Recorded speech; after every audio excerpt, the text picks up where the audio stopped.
Семинар кеңешме үткәрі урыны итеп Шулпан авылыннан 1,5 километр ераклыкта 3 гектар мәйдан жер сайланган. Береде урманда янгын сөндіру машиналары тізіліп кеткен. Янгын сөндірүдә кулланыла торган җайланмалардан күргәзмә оештырылган. Республиканың урман янгын үзәге урнашкан. Кеңешме эшендә катнашучылар пилотсыз ұшу аппаратын карый. Аның ярдәмендә урман массивларында янгынга каршы хәл күзәтелә.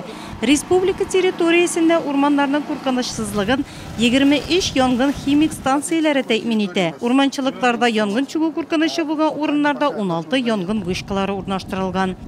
С 30 апреля по 15 мая на все 30 апрельдән 15 майга кадәр республиканың барлык территорияләрендә урманнарында янгынга каршы режим кертелә. Бу вакытта урманда ушаклар ягу, шүпләрне яндыру, кырларда шүп үләннәрен яндыру тыела. За последние 2 недели уже зарегистрировано 13... Ике атна эчендә генә дә Татарстан территориясендә 13 термит нокта теркәлде. Моны спутниктан ачыклау мөмкин булды. Аларда кыры үләннәрнең янганлыгы ачык күренде.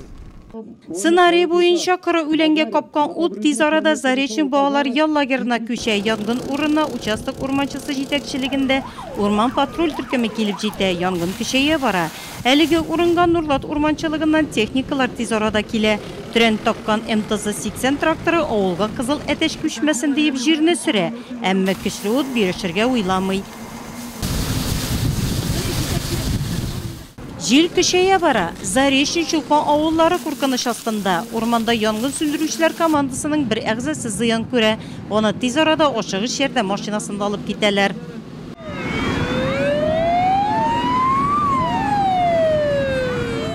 Янгын урынына республиканың урман янгын үзәгеннән, Нурлат терәк пунктыннан, күрше Ульяновск, Самара өлкәсеннән янгын сөндерү техникалары тиз арада килеп җитә. Барысы да оператив рәвештә. Татарстан Республикасы урман хуҗалыгы, Татарстан Республикасы гражданнар оборонасы эшләре һәм гадәттән тыш хәлләр министрлыгы техникалары ярдәмендә ут сүндерелә. Безнең урманчылыкта пожар чыкканда нинди ситуациялар ишек без аны вакытындамы, нинди кешеләр белән, нинди готовностьны шуларны карап, без бүген учение уздырдык. Ул учениебезгә без оценка бик яхшы дип бирелде. Өйрәнүләрдә 31 урман хуҗалыгыннан 150 кеше катнашты. Республикада 7 ел урманнарда янгыннар чыгу күзәтелмәгән.